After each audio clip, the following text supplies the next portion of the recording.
Decíamos que la importancia que representa el tener que establecer cuáles son las características de las aguas residuales, cuánto se producen estas, dónde se producen y dónde van a ser evacuadas.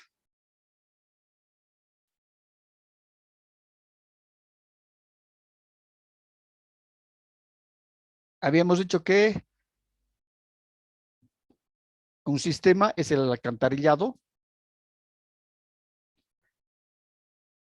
Luego, ver también el tratamiento de estas aguas residuales. En el supuesto caso que se van a hacer algunas, hay plantas de tratamientos de aguas para volverlas de alguna manera a reutilizarlas en otras actividades y principalmente dentro de estas otras actividades, la reutilización está dirigida a la parte agrícola, ¿no? Así para que sirvan como aguas de riego. Decíamos, tenemos que hacer un análisis de las necesidades actuales, por eso que siempre hemos puesto desde un principio dos escenarios en el plan, ¿no? En el diagnóstico del plan. Esto es sin plan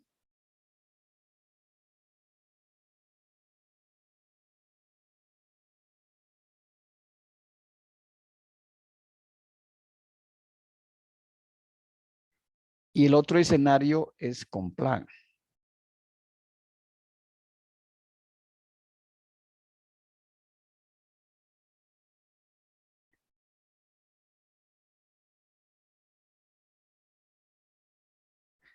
Entonces, tenemos que ver nosotros y establecer las necesidades actuales, es decir, si en ese destino sin plan tenemos 50 turistas el fin de semana, si vemos que es un pueblito, una población chica, 50 packs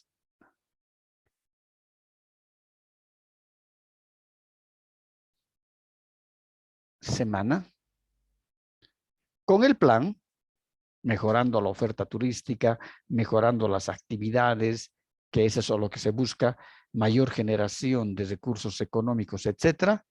Pongamos que a un principio, en la primera proyección, que va a ser en los primeros 5 años de ejecutado el plan, se va a tener 100 packs.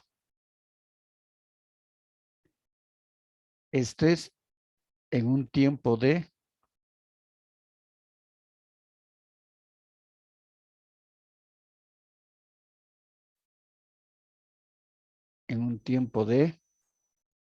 5 años.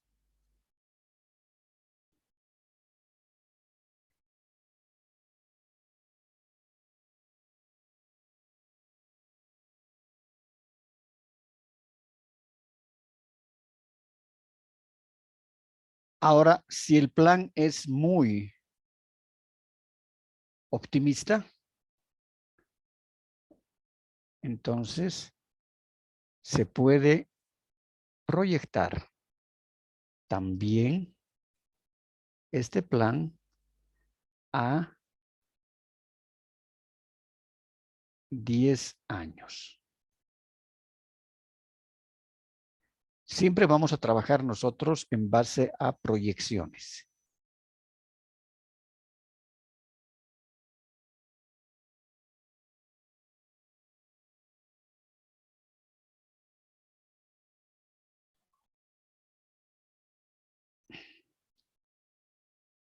No, en 10 años. Entonces, esto nos va a determinar necesariamente las necesidades actuales. En este caso, si pongamos el caso de agua,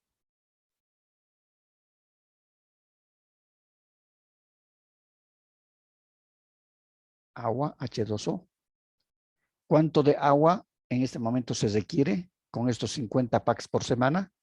Serían 200 al mes. En el plan se van a tener 100 turistas semana, fin de semana. En el mes serán 400. Entonces, ¿cuánto de agua se va a requerir?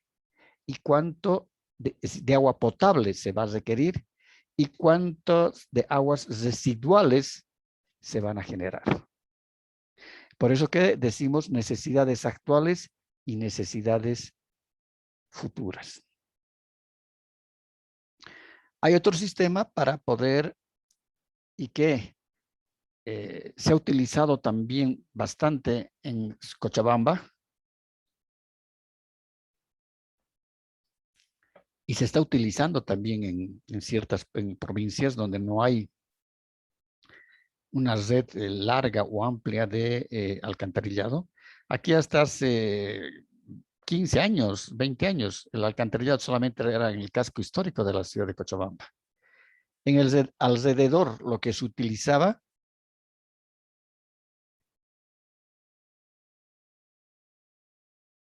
pues ya no me permite borrar. Lo que se utilizaba son las cámaras sépticas. Es decir, y creo que alguna vez ya habíamos visto, las cámaras sépticas son unas cámaras de hormigón armado que están en el subsuelo. Este es el nivel del suelo. Entonces, aquí se las forra con hormigón armado. Tienen una tapa de hormigón armado y aquí tiene una chimenea que va a permitir que salgan los gases. Entonces, pongamos de que todos los van a depositar acá las aguas. Luego, estas aguas están siendo almacenadas acá y lo que se utilizaba generalmente en Cochabamba, y también se ha visto eso en otras provincias de otros departamentos, como es el caso en el departamento de Chuquisaca, en los vallecitos de Potosí, etcétera, en esos pueblitos. Entonces, la segunda cámara es una cámara empedrada. Es como si todas las paredes de este cono, que es un agujero en el suelo, ¿no?, se logran empedrar. Y se utiliza cemento solamente para, aquí el cemento solamente se utiliza para pegar una parte de las piedras, para que no se caigan. Entonces, 1, 2, 3, 2, 4 paredes y la parte de abajo, 5 paredes son con este tipo de piedras. Las 5 paredes. Una aquí, 2 aquí, la otra cara 3, la de aquí 4 y la base 5. Y se le pone una tapa de hormigón armado. Y aquí también tiene una chimenea para que escapen los gases. Entonces, aquí las aguas hervidas se precipitan,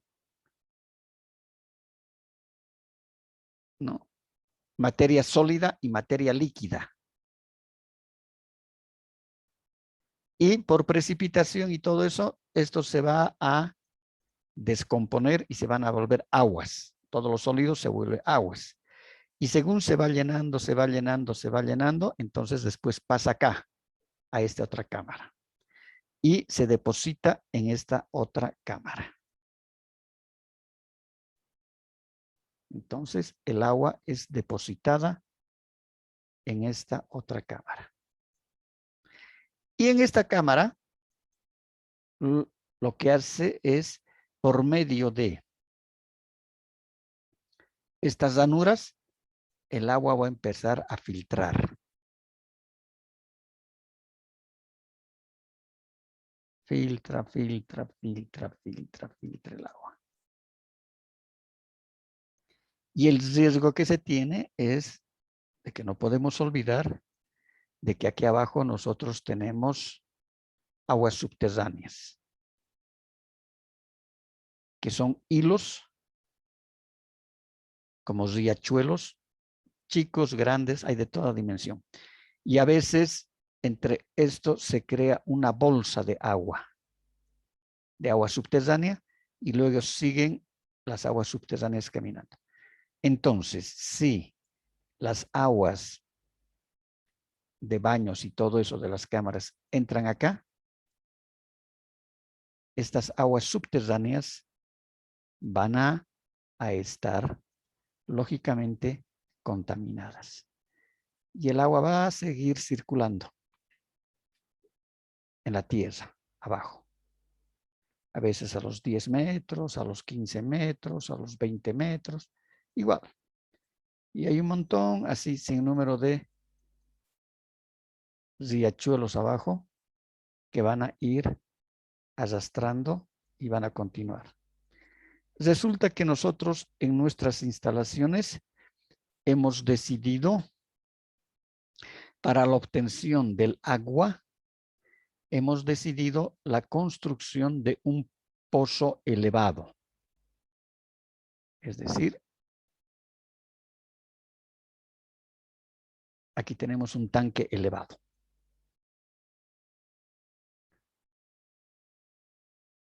Y este tanque va a estar a la superficie de la tierra. Generalmente estos tanques están en estructuras de hormigón armado del tanque. Y le van a poner una bomba acá, semisurgente, y se perfora 30, 40, 50 metros, dependiendo. Se pone el tubo, los tubos, y se pone en la punta la bombita. Entonces, ¿qué va a pasar? Sucede que encuentran un bolsón de agua acá y la bomba empieza a succionar el agua, la deposita en los tanques elevados y esta agua luego es distribuida en la red de agua potable de los asentamientos humanos, sean viviendas, en nuestro caso hoteles, etc. ¿Eso qué significa? De que nosotros, por las cámaras sépticas, estamos contaminando el agua que después va a ser agua potable. Entonces, ese es el gran riesgo que se tiene cuando se lleva adelante este tipo de, o se utiliza este tipo de sistema de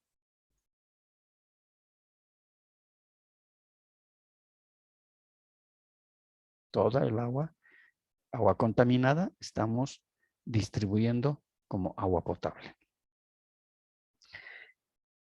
Esto estaba sucediendo de alguna manera en Uyuni. Pero después de que se ha visto el impacto ambiental que causaban las aguas residuales en el salar, ¿no? Y especialmente también en los hoteles que habían en el salar, entonces se ha desechado esto.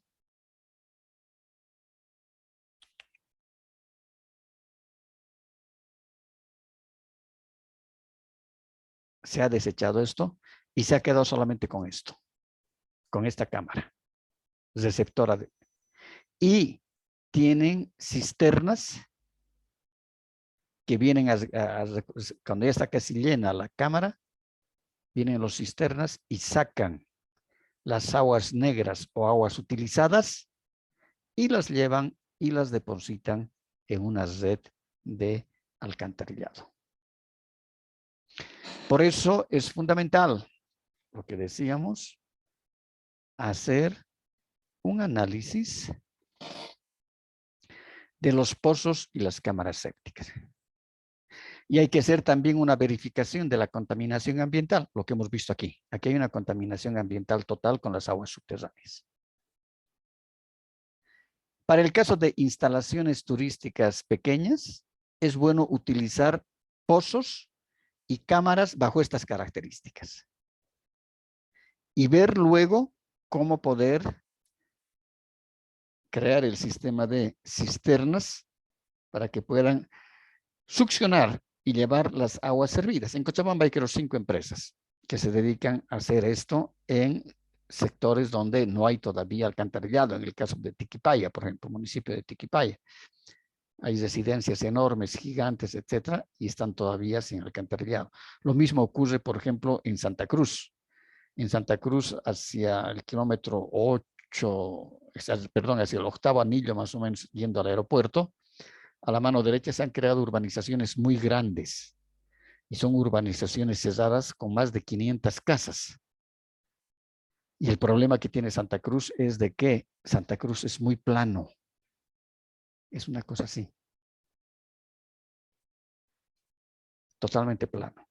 Y no hay la posibilidad de que el alcantarillado por precipitación pueda ir, ¿no?, desfogando en otros lugares. Entonces, estas grandes urbanizaciones, que algunas tienen 500, 600 casas, lo que han hecho es un sistema de cámaras tan grandes como estas, de que cada fin de semana vienen a las cisternas, vienen a bombear y a recoger las aguas servidas. Pero eso también significa de que se tiene que hacer esas evaluaciones. Hay que hacer esas evaluaciones del impacto ambiental, de la evacuación de las aguas, de las cámaras sépticas, etc. Evaluación del sistema de alcantarillado, aguas negras y aguas pluviales. Las aguas pluviales son aquellas aguas que vienen por lluvia. Entonces, muchas veces la ingeniería, lo que han hecho los ingenieros hidráulicos es en el mismo sistema de alcantarillado que tiene una ciudad. Si esta es la calle y aquí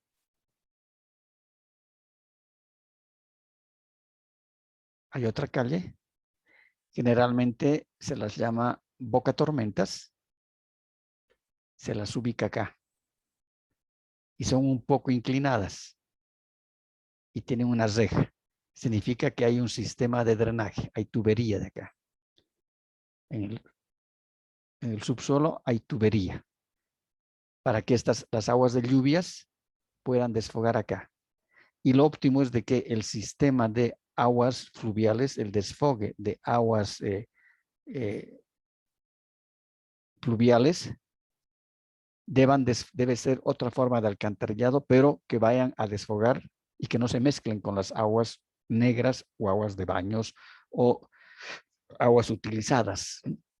Entonces, las aguas pluviales perfectamente pueden irse a depositar a los ríos y van a aumentar el caudal de los ríos para la irrigación de los sembradíos.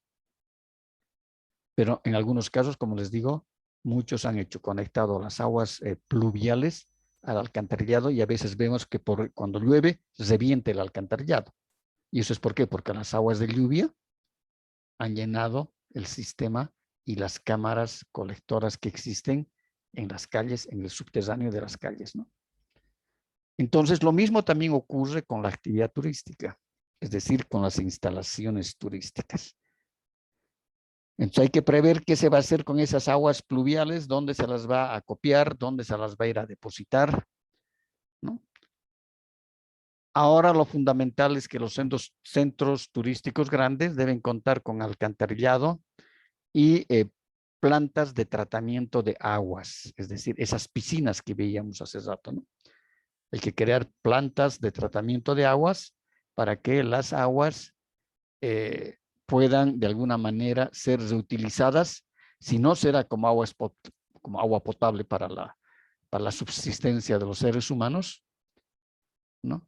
esas aguas potables, esas aguas por lo menos servirán para riego o para regar los jardines. Otro elemento fundamental es que al planificar las instalaciones turísticas hay que tomar en cuenta la evacuación de basura sólida. Eso significa que ya desde un principio la basura tiene que ser clasificada en los mismos centros turísticos. Es decir, basura que va a ser orgánica y basura inorgánica. Inclusive esa basura inorgánica se la puede dividir también en los basureros por colores, ¿no? Perdón un segundito, por favor. ¿Dónde andas? ¿Qué es de tu vida? ¿Por qué no me contestas? ¿Ya está saliendo? Ya, pero ya terminó toda esa cosa o no? Ya, qué bien. El Jorge está aquí. Ya. Chao, chao.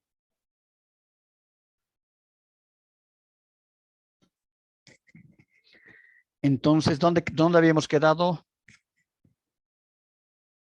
Basuras orgánicas y basuras inorgánicas. Perfecto. Entonces decíamos que en un centro turístico vale la pena ya hacer la clasificación en basura orgánica, en este puede ser todos los residuos de comida, etcétera, y otra basura inorgánica, y en este caso puede dividirse inclusive estos basureros en plástico y vidrio, ¿no? Y ahí tenemos sus soportes, inclusive estos pueden ser giratorios. La gente va depositando aquí, los turistas van depositando sus basuras y en la noche ya vienen a recoger las basuras. Hay un estudio interesante que se hace en Disneylandia, que es el parque temático más grande, uno de los más grandes del mundo, creo que es el más grande. No nos olvidemos de que Disney es decir, el parque es al aire libre, ¿no? Casi todas las actividades son al aire libre. Algunas habrán que son un poco cerradas, como el castillo de las princesas, etcétera, pero el resto es todo al aire libre. Entonces, se camina mucho. Hay un grado de fatiga térmica alto, insolación, hay mucho calor, hay humedad, ¿no? Porque no nos olvidemos que estamos en Florida.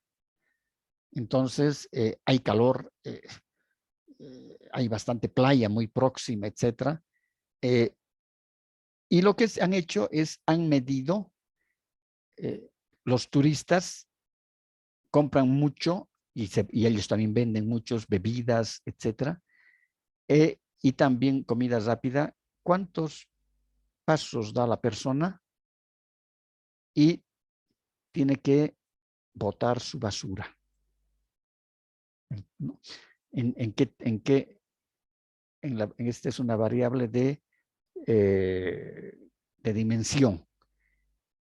¿En cuántos metros, hasta cuántos metros las personas pueden tolerar llevar en la mano la basura? Entonces, si no me equivoco, es que cada 100 metros, que significaría una cuadra, hay un basurero con estas características. Cada 100 cuadras, un basurero. Entonces, eso les ha permitido poder tener un sistema de recojo de basura semiclasificada, ¿no? Y a partir de porque ahí las actividades son las 24 horas del día, pero a ciertas horas, ¿no? Van recogiendo, hay los carros que van recogiendo la basura que no tienen ningún olor, no son esos carros basureros pestilentes, ¿no? No. Entonces van recogiendo la basura y lógicamente que tiene que haber un acopio de toda la basura. Ahora, generalmente, ¿qué es lo que se hace?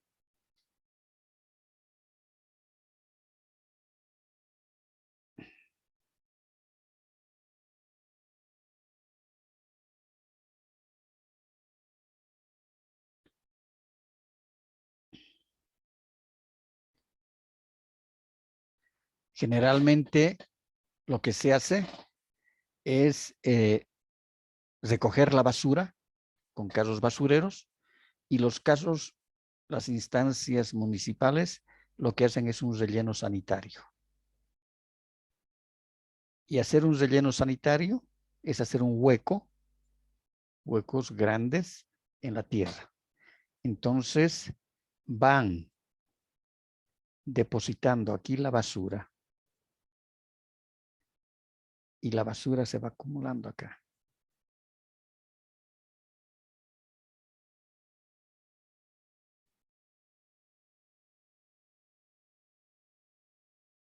Según se va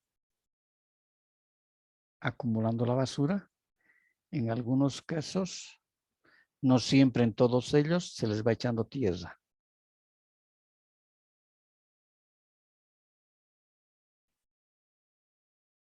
Y se va tapando la basura. Llega nuevamente otro montón de basura.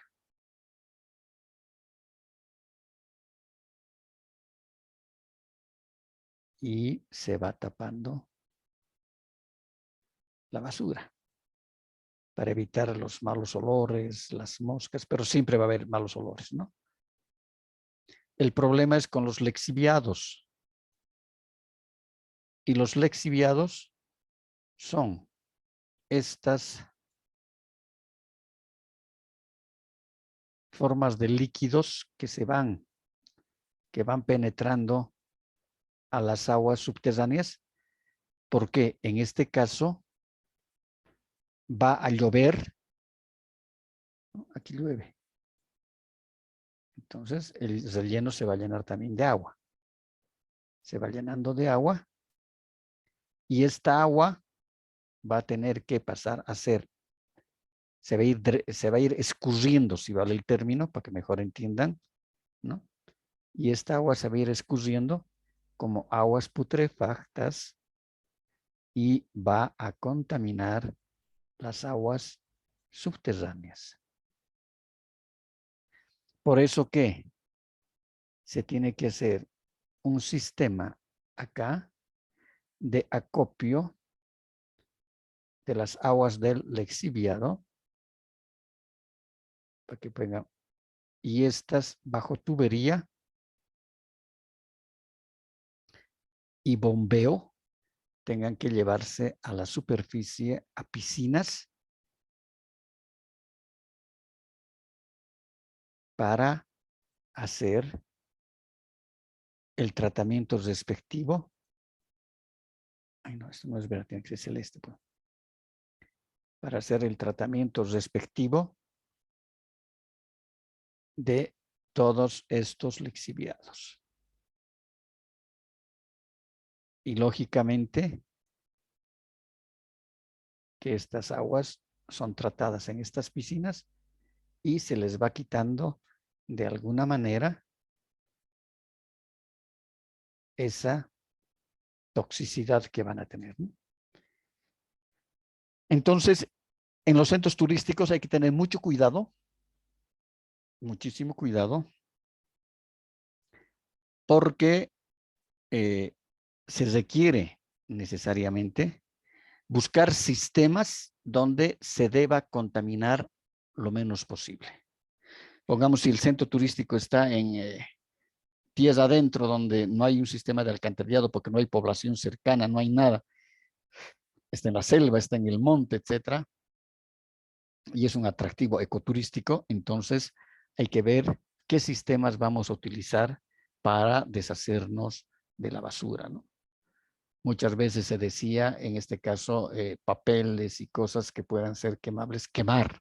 Ya hacían agujeros o fosas para quemar, pero también eso va a contaminar el aire con la madera, va a contaminar el aire con los olores.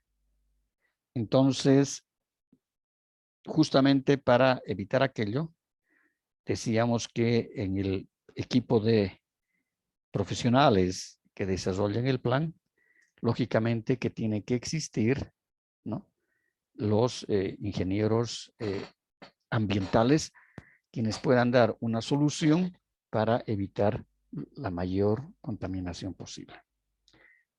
Decíamos, por ejemplo, para el caso de la reutilización de la basura, se puede reutilizar aquella basura que es eminentemente orgánica para la creación de abonos. Es decir, esa basura que son, por ejemplo, todos los residuos de cocina y desde todo lo que es el restaurante. Entonces, esos residuos de comidas, cáscaras y todo eso, se da a las lombrices. Las lombrices comen, las lombrices defecan y esa defecación es el abono. Entonces, tiene que haber un sector donde se tenga el criadero de las lombrices. Hay que buscar las soluciones más óptimas. Cuando veíamos las cámaras sépticas, una forma de poder bajar un poco es decir, la concentración de los gases y de los tóxicos, ¿no?, es poniendo, y eso nos trajo a Bolivia la cooperación sueca libre. Eso trajo a algunas provincias de Cochabamba, del departamento de Cochabamba, y mayormente en el departamento de Chuquisaca, en las áreas rurales donde en las comunidades campesinas no hay el sistema de alcantarillado.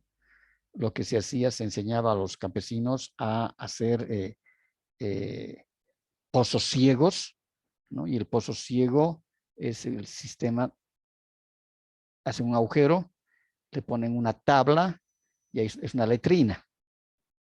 Y aquí se sienta la persona. Hace sus necesidades y sus necesidades vienen acá. Entonces, generalmente lo que hacen en el área rural, a esta letrina le ponen cal viva. Y la cal hace de que desaparezcan los olores, etc. Pasan unos 2, 3 años, este pozo ya lo cierran y van a hacer otra letrina. Pero los lixiviados siempre van a existir. Ahora, lo que hizo la cooperación sueca, dígame. Mil disculpas, resulta de que ya nos mandaron el otro link en la clase de presupuestos. Ya, entonces, ¿verdad? entonces nos quedamos en los pozos ciegos. en los pozos ciegos, ¿de acuerdo? Sí, Perfecto. hasta luego, muchas gracias. Hasta luego, que les vaya bien. Igualmente, Chao. licenciado. Hasta luego.